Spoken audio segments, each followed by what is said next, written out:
मुझे लगता है सतीश मिश्रा जी ही अकेले असली कैडर बचे रह गए हैं 20-21 साल से।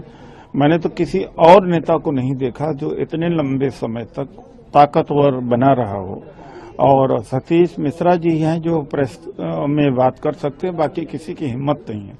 दूसरी बात है कि मायावती जी ने खुद बीएसपी का बीजेपीकरण किया है। मैं केवल कह रहा हूं, उस बात को कोई आरोप भी नहीं लगा रहा हूं। जब 2022 में मायावती जी ने कहा कि सपा नहीं जीतना चाहिए, भाजपा चाहे जीत जाए, तो इसके मतलब कि आप बीजेपी को मजबूत बना कर रही हैं, इंडिया गठबंधन को।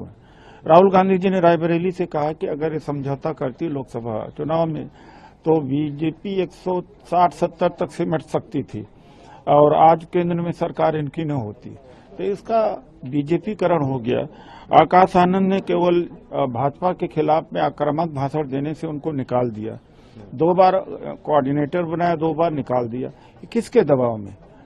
ईडी, सीबीआई, इनकम टैक्स दबाव में। इतना जो दबाव है तो विपक्ष खड़ा होगा उनके साथ में, बोले तो कम से कम, लेकिन इतने दबाव में अपने आंदोलन को तो न बर्बाद कर दें। जिस तरीके से एक और आपने लगाया कि 1 लाख रुपए की बाउंटी भी आपने बताया कि मैं पुलिस में कंप्लेन कर चुका हूं।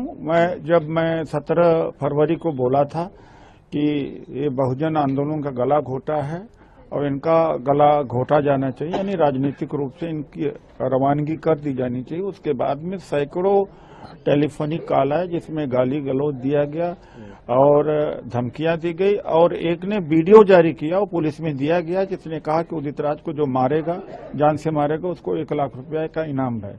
तो उस हद तक, और मैंने अपनी सुरक्षा की मांग भी की है। आखिरी प्रश्न मेरा रहेगा आकाश आनंद के ऊपर।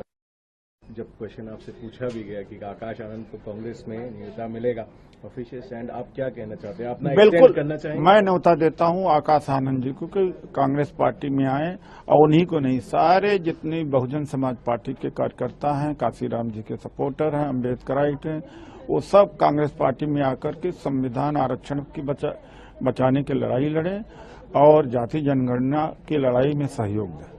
मुझे लगता है सतीश मिश्रा जी ही अकेले असली कैडर बचे रह गए हैं 20-21 साल से। मैंने तो किसी और नेता को नहीं देखा जो इतने लंबे समय तक ताकतवर बना रहा हो, और सतीश मिश्रा जी हैं जो प्रेस में बात कर सकते हैं, बाकी किसी की हिम्मत नहीं है।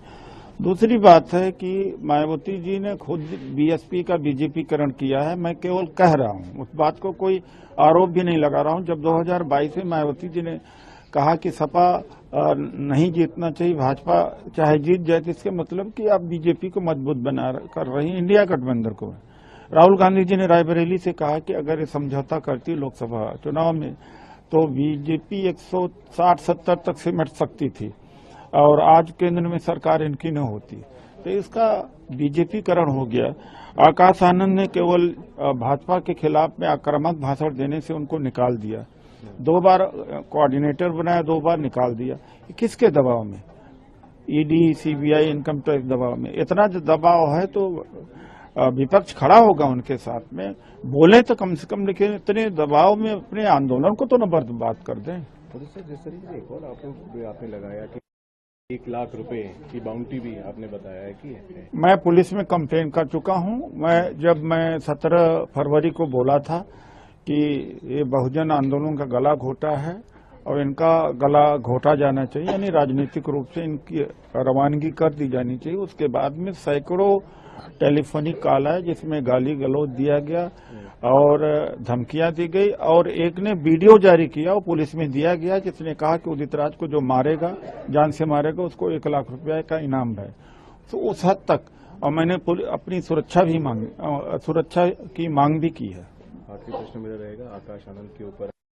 जब क्वेश्चन आपसे पूछा भी गया कि आकाश आनंद को कांग्रेस में न्योता मिलेगा, ऑफिशियल स्टैंड आप क्या कहना चाहते हैं? अपना एक्सटेंड करना चाहेंगे? मैं न्योता देता हूं आकाश आनंद जी को कि कांग्रेस पार्टी में आए, और उन्हीं को नहीं, सारे जितने बहुजन समाज पार्टी के कार्यकर्ता हैं, काशीराम जी के सपोर्टर हैं, अम्बेडकराइट हैं, वो सब कांग्रेस पार्टी में आकर के संविधान आरक्षण की बचाने की लड़ाई लड़े और जाति जनगणना की लड़ाई में सहयोग दें।